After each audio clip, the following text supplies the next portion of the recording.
Merci pour tout ce que tu fais dans nos vies, dans la vie de tous ceux que tu nous as donnés de près et de loin.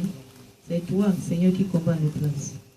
Contre les dominations, les autorités, les principautés, les esprits méchants et les célestes. C'est toi qui fais tout ça pour nous, Seigneur.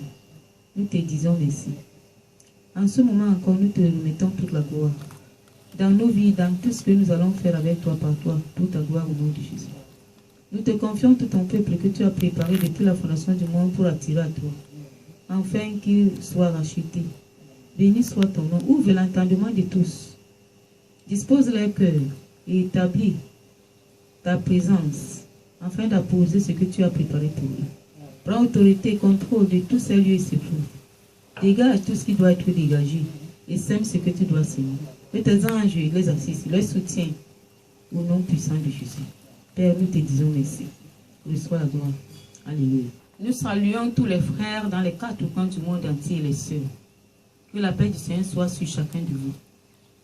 Nous sommes à un rendez-vous spécial que Dieu s'est souvenu de nous encore pour nous donner un message d'appel à la repentance et l'urgence. Au travers de tout ce qui se passe dans le monde, l'Esprit de notre Dieu est attristé contre nous à cause de notre refus de nous repentir véritablement, sincèrement, parfaitement et totalement. Dieu attend de nous des enfants qui doivent se décharger de toute iniquité, transgression, de toute abomination que nous avons portée avec nous, par nous, dans nous, au travers de nous-mêmes.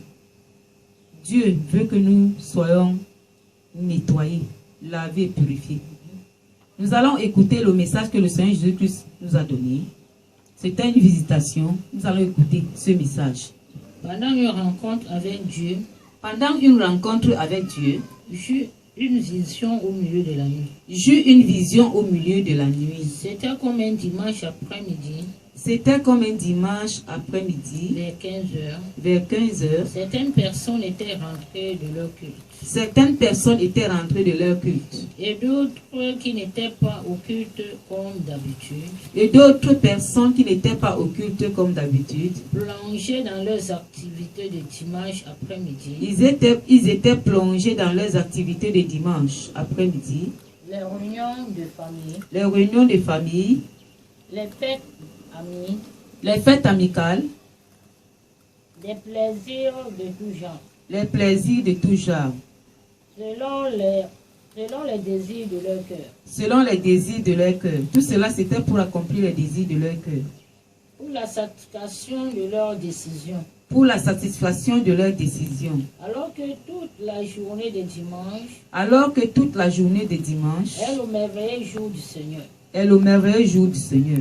En vérité, en vérité. En vérité, en vérité. Toutes les créatures dans les cieux. Toutes les créatures dans les cieux. Sur la terre. Sur la terre. Sous la terre. Sous la terre. Sans exception. Sans exception. Doivent rester et demeurer à la présence du Seigneur. Doivent rester et demeurer à la présence du Seigneur. Étant consacrés. Étant consacrés. Radicalement. Radicalement. Disposés parfaitement. Disposés parfaitement. En adorant en esprit en vérité. En adorant en esprit en vérité. Le seul vrai unique Dieu. Le seul vrai et unique Dieu.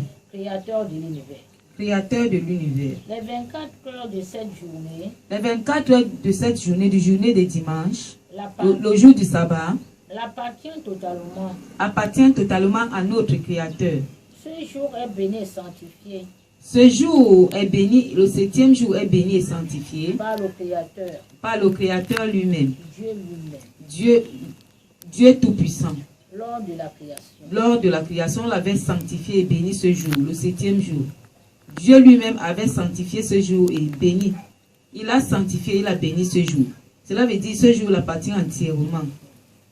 J'ai entendu une voix qui me disait. J'ai entendu une voix qui me disait. La prophétie qui était annoncée par les prophètes de Dieu. La prophétie qui était annoncée par les prophètes de Dieu Tout-Puissant, Jéhovah, était accomplie. Dans le monde entier. La prophétie. La prophétie. Idolâtrie. Idolâtrie. La prophétie qui était annoncée par les prophètes, les vrais prophètes de Jéhovah, était accomplie. Maintenant, nous allons expliquer cette prophétie qui était annoncée par les serviteurs et servants de Dieu les prophètes. Et l'idolâtrie. La prophétie concernait particulièrement l'idolâtrie en quelque sorte. Donc tout tournait autour de l'idolâtrie. L'explication que le Saint-Esprit m'a donnée pour le mot idolâtrie, tout ce qui prend la place de Dieu dans ta vie, dans ton cœur, autour de toi, c'est ce que Dieu appelle idolâtrie. Toutes les choses que tu veux faire à tout prix. Tout ce que tu veux d'abord faire, tout ce que tu veux faire à tout prix. Toutes les choses qui discutent la place de Dieu dans ta vie. Toute chose qui discute la place de Dieu dans ta vie est l'idolâtrie. Toute chose qui veut prendre la place de Dieu dans ta vie. Toute chose qui discute la place de Dieu dans ton cœur. Toute chose que tu veux faire à tout prix. C'est ce que le Saint-Esprit appelle idolâtrie. À tout prix, il faut que je mange. À tout prix, il faut que je me marie. À tout prix, il faut que je voyage. Sans consulter Dieu, sans laisser la première place à Dieu. Sans laisser l'accord de Dieu. Sans laisser Dieu te donner sa volonté parfaite de l'heure. Tout ce que tu peux faire en dehors de la volonté parfaite de l'heure. À tout prix selon toi. Tu prends tes décisions toi en tant qu'homme. Parce que tu te dis c'est ta vie. Tout cela s'appelle idolâtrie. D'où Dieu peut dire, je suis un Dieu jaloux. Dans ma nature jaloux, il est écrit dans la parole de Dieu que Dieu est un Dieu jaloux. Dans sa nature jaloux, il dit qu'il ne sait pas partager. Cela veut dire il ne partage pas sa place avec la créature ou autre chose. Il ne partage pas sa place. Nous allons regarder même l'histoire de Jésus qui était appelé fils de Dieu.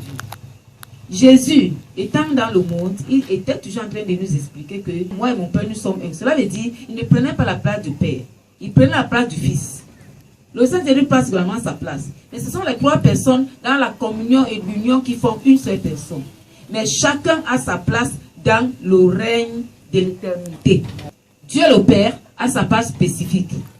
Dieu le Fils, la Bible nous dit qu'il est assis à la droite de Dieu le Père dans le ciel.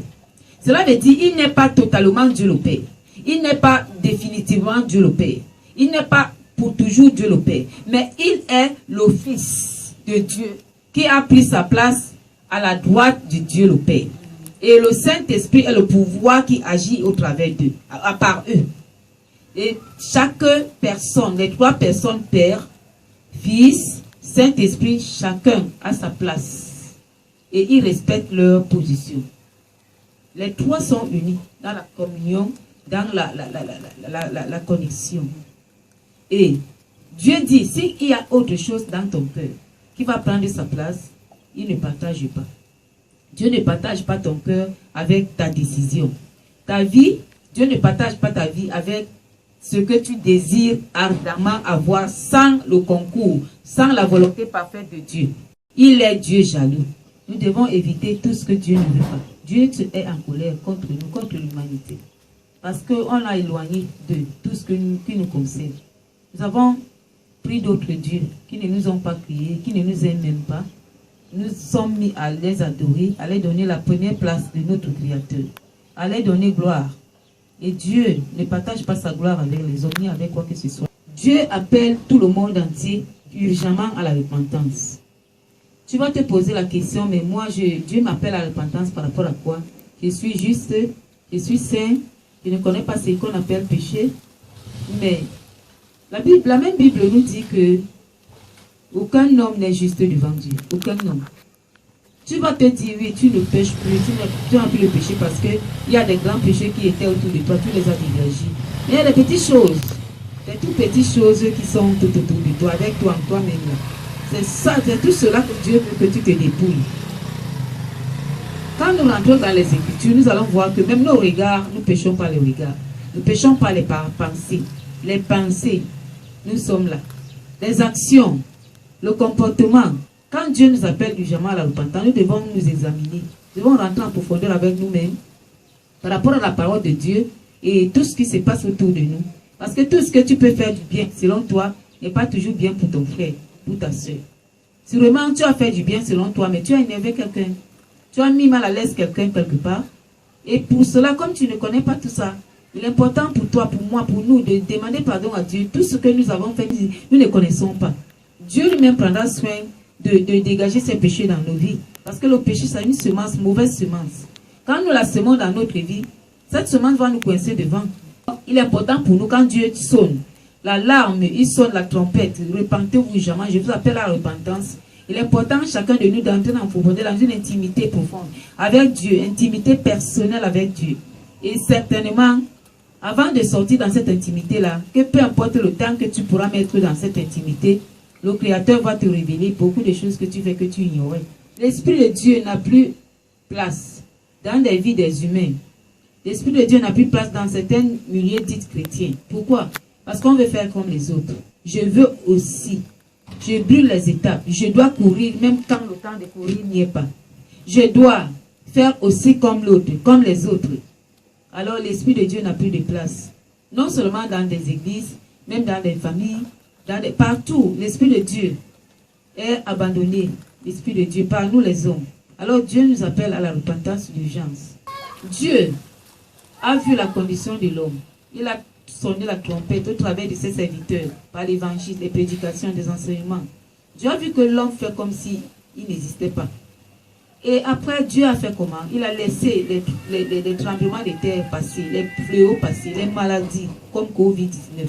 Dieu a laissé des situations tourner autour de nous, chacun de nous, dans nos familles. Il a laissé les morts à gauche, à droite, pour nous réveiller, nous ramener à la raison, pour nous conduire à voir la peur de mourir. Mais... Alors Dieu a fait tout cela, par amour, parce qu'il nous aime, pour nous attirer à lui. Les tremblements de terre, tout ça, les catastrophes. Alors, l'homme, quand Dieu a vu que l'homme ne prend pas garde de tout cela, Dieu est obligé à prendre une décision. Parce qu'il est Dieu suprême. Oui. C'est cette prophétie qui était annoncée dans le monde par les prophètes de Dieu, qui était accomplie par la vision que Dieu m'avait montrée, rejetée, méprisée, inconsidérée par plusieurs familles, nations, pays, villes et villages. Et il y avait différentes douleurs, malheurs à chaque instant. Amen, amen. C'est cette prophétie que Dieu m'avait montrée. Cette prophétie était annoncée partout dans le monde entier, qui continue à être annoncée par les serviteurs de Dieu, les servants de Dieu. Mais jusque-là, certains hommes ont rejeté tout cela. Ils ont méprisé. Ils se sont moqués, non seulement de Dieu, mais même également de ses serviteurs et servantes. Alors, puisque tout cela s'est passé, Dieu disait tout, même dans la Bible, il est écrit là partout, il y a des prophètes qui en parlent. Quand le peuple continue à faire la rébellion, Dieu frappe par la colère, il frappe par la mort. Dieu le fait.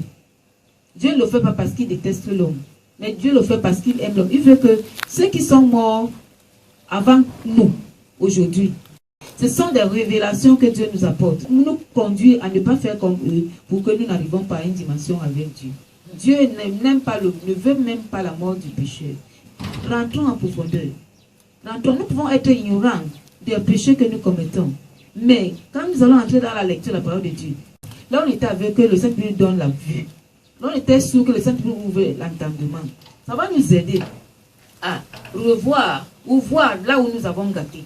Par moment même dans nos prières, quand nous prions Saint-Esprit de Dieu, aide-moi. Si j'ai commis un péché quelque part, si j'ai offensé quelqu'un, suscite la personne, organise des situations, des scènes pour que je sois à la connaissance, je reçois ce qui se passe, pour que je sois informé de ce que j'ai fait de mauvais vis-à-vis de mon prochain.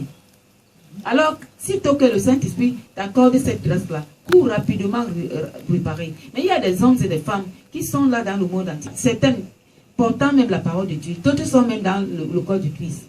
Quand tu leur demandes pardon, ils ne te pardonnent pas. Mais toi, ton devoir, c'est de demander pardon. Pardon et pardonner également sincèrement. Dans cette action que tu as posée, qui entre dans la volonté parfaite de Dieu, toi tu as tourné une page. Tu es en train d'avancer.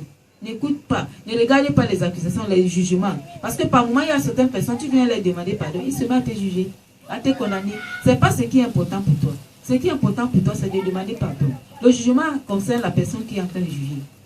La condamnation, c'est pour lui, ce n'est pas pour toi. Toi, faire ta part, la part qui t'est réservée. La part qui t'est réservée, c'est quoi? Qui m'est réservée, c'est quoi? C'est de demander pardon. Sincèrement du fond du cœur. Demande pardon librement. Parce que tu es convaincu. Tu te rends coupable. Tu te sens coupable d'un fait ou des faits que tu as posés négativement. Si tu peux aller chez eux, on ne te reçoit pas. Cherchez des gens qui peuvent t'accompagner. S'il n'y a même pas des gens qui t'accompagnent ou bien qui ne veulent pas te recevoir, il y a les téléphones aujourd'hui, envoie le message de pardon par le téléphone. Si même jusque-là, ils n'arrivent pas à voir, tu peux chercher les connaissances, les trouver. Écris les lettres de demande de pardon. Écris des lettres de demande de pardon. Demande les pardons. Pardonne-les également. Si on parle de donner les lettres, ils ne prennent pas. Ton problème n'est plus là-bas. Toi, tu as agi comme Dieu t'a demandé. Déjà, le sang de l'agneau t'a lavé. Ne regardez plus derrière. Avance. Parce qu'il y a des choses que Dieu t'attend là-bas devant. Il veut faire avec toi devant. Des grandes choses. Pour des nations, pour des peuples, pour des familles. Dieu veut que tu sois nettoyé. Pour qu'il se sert de toi comme vase utile, vase d'honneur, vase d'or. Afin que son nom soit glorifié dans le monde entier. Mais pour que cela soit accompli, il faut que, ma soeur, mon frère, que tu sois pur. Que tu sois saint. Que tu sois libre. Le péché est un fardeau. Nous devons nous décharger du péché à tous les niveaux. Le pardon que tu as demandé, le pardon que tu as pardonné est au-dessus de tous ces jugements et condamnations. Alors, mon frère, ma soeur, je t'encourage. Décharge des hommes et des femmes que tu as scellés, emprisonnés dans ton cœur à cause du manque de pardon. Tu ne perdras pas quand tu vas pardonner. Alléluia. Amen. La vision était que la colère de Dieu s'est abattue dans le monde entier. Toutes les nations étaient secouées, étaient touchées, étaient frappées de la colère de Dieu. Toutes les nations sans exception. Les villages, les villes, les familles, les hommes. Et la colère de Dieu qui se passait, chaque humain avait une connexion directe avec le Créateur. C'est-à-dire, tu vivais ça directement. On ne te disait pas ce qui s'est passé. Mais là où tu étais, c'était comme l'écran géant de Dieu qui était impacté en toi. Qui te faisait vivre, non seulement voir, vivre ce qui se passe en Amérique, aux États-Unis, partout dans les 4 coins du monde entier. C'est comme ça que cette couleur se manifestait. Mais dans les maisons, il y avait des hommes qui mouraient. Le balai de Dieu était en train de balayer. On ne voyait pas qu'est-ce qui les tuait. On les voyait seulement tomber et mourir. Personne n'avait une pensée de prier, une pensée de lire la parole. Cette pensée était disparue totalement. Le cerveau de chaque humain était connecté, lié à la colère de Dieu, la manifestation de la colère de Dieu qui se passait partout dans le monde. L'homme était comme un instrument de réception. Il recevait tout ce qui se passait. Et il vivait ça au même moment. Tout était triste, il y avait la peur partout. Il n'y avait pas de météo, il n'y avait pas de communication dans rien. Il n'y avait rien qui était connecté. C'est-à-dire, on n'avait pas besoin d'écouter la radio pour savoir ce qui se passe dans d'autres pays. On n'avait pas besoin de regarder la télé. Mais il y avait la télé à l'intérieur de chaque homme. C'est-à-dire, chaque homme vivait tout cela à l'instant là. Ces événements se suivaient l'un après l'autre. Personne ne pouvait se déplacer d'un endroit à un autre. Donc tout le monde, les gens, tu pouvais bouger mais sur place. Étant possédé, ton esprit était possédé par ces événements. Ton corps était possédé. Ton âme possédée par tout était possédé. C'était les mots humains ne peuvent pas expliquer, détailler exactement ce qui s'était passé. Mais c'était la colère de Dieu qui était en action. Il n'y avait que l'action de l'événement de la colère de Dieu qui possédait tout le monde entier. Chaque humain, ceux qui n'étaient pas tombés, ceux qui n'étaient pas morts, c'était l'action là qui les possédait. Mais il y avait un petit nombre seulement. Partout, par moment même dans les maisons, on pouvait voir une seule personne qui a survécu. 2, 3. Aucune maison n'avait plus de 3 personnes qui ont survécu. Nombre 22, verset 21 à 35. 1 Roi 19. 1 Roi 19. Verset 3 à 8. Verset 3 à 8. C'était une très grave surprise inattendue. Et fort. C'était terrible. Et la vision s'est passée la nuit de samedi pour dimanche. Donc c'était comme le dimanche après-midi, à partir autour de 15h, comme ça, 14, 15h, c'était 15h environ. Et le soleil était toujours, comme le soleil de 15h souvent là. Il y avait un nouveau système de communication spirituelle. J'ai pris que pendant que nous vous donnons ces révélations, que le Saint-Esprit de Dieu vous fasse comprendre ces choses selon la volonté parfaite de l'heure de Dieu. Je ferai de mon mieux, frères, sœurs, pour vous expliquer ce qui s'était passé. Le grand Dieu est très en colère contre l'humanité, contre la créature. Il est très en colère de l'avoir abandonné. Beaucoup de personnes peuvent se dire, mais comment Dieu peut être en colère contre sa créature, l'homme créé à son image. Et imaginons un peu, si tu as tes enfants, les sont même des choses. tu as couché des enfants. À un moment donné, des enfants qui sont grands, tu attends aussi un bon résultat pour te réjouir. Les enfants t'abandonnent quand ils sont déjà grands. Toi, tu es vieux, par exemple. Ils sont déjà à l'âge de la maturité. D'autres travaillent, ils ont des grands moyens. Tu attends aujourd'hui qu'ils te soutiennent. Tu attends aujourd'hui qu'ils relâchent, qu'ils vivent, qu'ils explosent au travers de la sagesse, de l'amour, de l'obéissance, de leur approche vis-à-vis de toi. Pour donner gloire à cette famille que toi, parent, tu as passé tout ton temps à élever. Tu as passé tout ton temps à former, à éduquer. Tu te trouves que les enfants t'ont abandonné. Partout tu te trouves avec eux, ils disent que tu n'es pas les papas, tu n'es pas leur maman. Ils ne te connaissent pas, tu n'es pas leur frère, tu n'es pas leur soeur. Si toi, homme, tu peux être en colère, par moments, les hommes comme de tels hommes maudissent même leurs enfants. Mais comment Dieu ne peut-il pas être en colère si nous l'abandonnons? Nous adorons d'autres dieux. Le jour de dimanche seulement, le 7e jour, tu vénères ce Dieu. Le 7e jour, tu l'adores en esprit, en vérité. Il veut que tu passes toute la journée à l'adorer. Est-ce que tu le fais? Nous sommes coupables, mon frère, ma soeur. Vraiment, changeons. Dieu nous aime. C'est la raison pour laquelle il nous donne des messages comme celui-ci. Parce qu'il ne veut pas que nous périssons en enfer. L'enfer existe bel et bien. L'enfer existe. Plus d'une fois, le Seigneur m'a fait vivre l'enfer, mais à distance. Hein? C'était terrible. Mais imaginons que tu es dans l'enfer même. À distance, c'est compliqué, c'est fort, c'est grave, c'est invivable. Mais retrouve-toi un peu dans l'enfer même. Un jour, Dieu m'a montré comment, de l'autre côté, les hommes étaient en train de brûler le feu dans l'enfer. J'étais un peu à une distance. Il y avait des cris. Les cris là, seuls les cris là seulement découpent en pièces ton cœur, toi qui n'es même pas dans l'enfer. Imagine alors que tu te trouves en enfer. Une autre fois, il m'a fait vivre l'enfer à distance. Le feu de l'enfer, là où il y a les gens brûlaient. Moi, j'étais à distance, je me suis réveillé. Ce feu-là chauffait dans mon corps. L'enfer existe. Il m'a montré maintenant le corps de l'enfer un jour. C'était dans une vision. Le corps de l'enfer était suspendu au milieu de la terre et le ciel. C'était suspendu à un certain endroit. Un costaud, gros costaud. C'est comme un requin.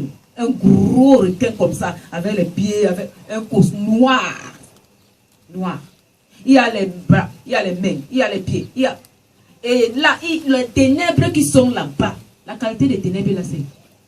Un autre jour encore, il m'a fait vivre le chemin juste pour aller en enfer. C'est tellement ténébreux. La qualité des ténèbres là n'existe pas. Une autre nature aussi. Pendant que la vision là se passait, la colère de Dieu était dans le monde. Il n'y avait plus de première puissance. Le créateur des nations, le maître incontesté, le suprême, le premier des premiers, pour l'éternité. Avant lui, il n'y a pas un Dieu. Après lui, il n'y en aura pas. Avait pris la première place dans le monde entier. Il a pris la première place. Comme ce jour-là, dans le royaume d'Égypte, il avait pris le pouvoir de la suprématie. Il s'est assis. Il n'est même pas descendu dans le pays là. Il a envoyé un ange. Il était assis dans son saint trône. Sa gloire était partout. Sa gloire était sillonnée. Sa gloire avait couvert tous les cieux. La gloire de l'Éternel des armées, le Dieu véritable, avait couvert les cieux. Pendant que son âge était en train d'accomplir sa volonté en Égypte, pour libérer ses captifs, pour confirmer aux hommes qu'aucun homme n'est Dieu comme lui. Le créateur d'Égypte avait pris la première place en Égypte. Le créateur du roi Pharaon avait pris la première place dans la vie de Pharaon. Lui, il a confirmé à Pharaon. Il n'y a pas deux rois dans une nation. Le monde entier est la nation de l'Éternel qu'il a créé pour se glorifier.